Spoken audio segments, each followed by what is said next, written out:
Kita lanjutkan dengan bahasan pada pokok-pokok hukum dagang, ya, atau asas-asas hukum dagang. Seperti yang lalu sudah saya bahas bahwa hukum dagang adalah hukum perdata dalam arti sempit, ya, hukum perdata dalam arti sempit.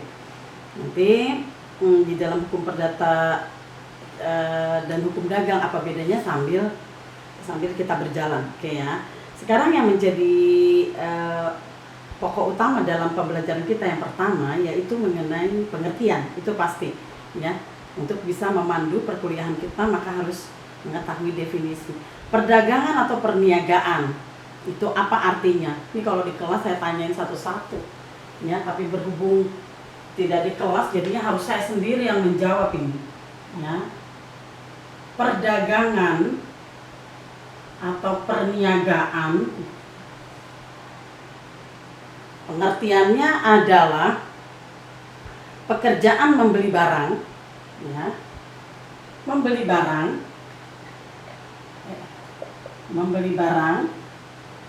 ya, pekerjaan membeli barang dari suatu tempat ke suatu tempat lain,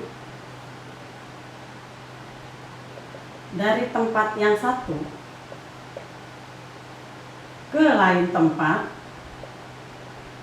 Nah, langsung saya bagikan begini aja supaya langsung terlihat poinnya gitu ya. Dan menjualnya pada tempat lain atau menjual kembali barang itu. Menjual kembali untuk memperoleh keuntungan. Tujuannya harus memperoleh keuntungan. Tujuannya untuk mendapatkan keuntungan atau laba. Ini 4 poin dalam pengertian hukum dagang. Membeli, ya, kemudian dari suatu tempat dibawa ke tempat lain, kemudian menjualnya kembali untuk dapat keuntungan. Ya, jadi beli jual, bukan jual beli. Nah, pada masa kini kan kebanyakan orang menyebutkan perniagaan itu adalah proses jual beli, padahal tidak. Itu harusnya membeli dulu, kemudian melakukan sesuatu terhadap benda yang dibeli, kemudian jual lagi. Atau bisa jadi hanya membeli saja, kemudian dia bawa ke tempat lain, kemudian dia jual lagi di tempat itu dengan mendapatkan keuntungan atau laba. Ya. Jadi sistemnya sebetulnya perniagaan itu beli, jual. Di antara beli dan jual ini maka dia mendapatkan laba. Pekerjaan perdagang itu sebetulnya adalah pekerjaan perantara. Perantara dari mana? Karena dia membeli kemudian menjual kembali, yaitu memerantarakan dari siapa? Produsen. Produsen dibeli, dibawa, kemudian dijual. Kepada siapa dijualnya? Konsumen. Ya. Nah, pekerjaan di tengah-tengah ini disebut adalah perdagangan. Nanti Anda akan belajar di dalam hukum dagang bahwa yang dijual tidak selalu suatu benda yang berwujud. Kita sudah belajar itu ya pada saat hukum perdata. Bisa jadi yang dijual itu adalah benda tidak berwujud. Misalnya saham. Siapa yang memproduksi saham itu? Sebuah PT yang sedang go public. Kemudian dia beli, kemudian dibawa kemana? Ke pasar saham, kemudian dijual kembali pada investor. Hanya sebutannya saja yang berbeda. Tetapi pekerjaan di dalam perdagangan itu selalu adalah perantara. Ya, di antara jual dan beli ini pekerjaan pedagang adalah perantara. Perantara dalam bahasa Belanda itu disebut makelaar. Makelaar hanya 2. Ya, Anda jangan menganggap bahwa pekerjaan makelaar itu pekerjaan sepele dan tradisional. Tidak, ya. Sekarang semua orang pekerjaannya dulu adalah memerantarakan antara orang yang satu dengan orang yang lain. Untuk jasa itu dia mendapatkan upah. Bahasa kerennya itu fee. Padahal bahasa Indonesia upah. Bukan gaji, karena tidak dibayar secara rutin. ya, hanya pada satu transaksi tertentu.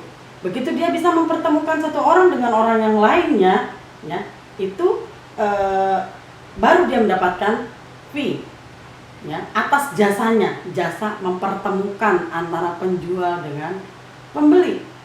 Ya. Di dalam transaksi elektronik atau e-commerce misalnya seperti masa kini nih, ada Bukalapak, ada apa lagi itu? Apalagi Kak? Bukalapak, terus apa lagi? Tokopedia misalnya, Lazada. Begitu ya, Lazada dan lain sebagainya. Itu pasar-pasar yang Anda tahu di daring gitu ya. Itu pekerjaan mereka adalah pekerjaan perantara antara orang yang mau menjual dengan orang yang mau membeli. Ya. Untuk itu mereka akan menerima pembayaran tertentu. Siapa yang Bukalapak di pasar dunia maya atau pasar daring itu, mereka itu akan mendapatkan fasilitas-fasilitas yang disediakan oleh si maklar yang memerantarakan, dia yang menyediakan pasarnya, ya, dengan aplikasi. Ya, begitu juga misalnya dengan misalnya pengangkutan online seperti misalnya ojek online, begitu, taksi online dan lain sebagainya. Dia kan hanya menyediakan aplikasi, dia memerantarakan antara orang yang punya jasa dan kemampuan memberikan layanan antar jemput, gitu ya. Misalnya pakai motor ya namanya ojek, kalau pakai mobil ya namanya taksi, begitu. Dia memerantarakan antara orang-orang yang ingin diantarkan dan yang ingin dijemput. Itu adalah pekerjaan maklar. Medianya saja yang berbeda. Tapi konsep-konsep dasar di dalam hukum dagang ini penting supaya Anda bisa mengerti bahwa pekerjaan memerantarakan itu menghasilkan keuntungan atau menghasilkan laba. Ya.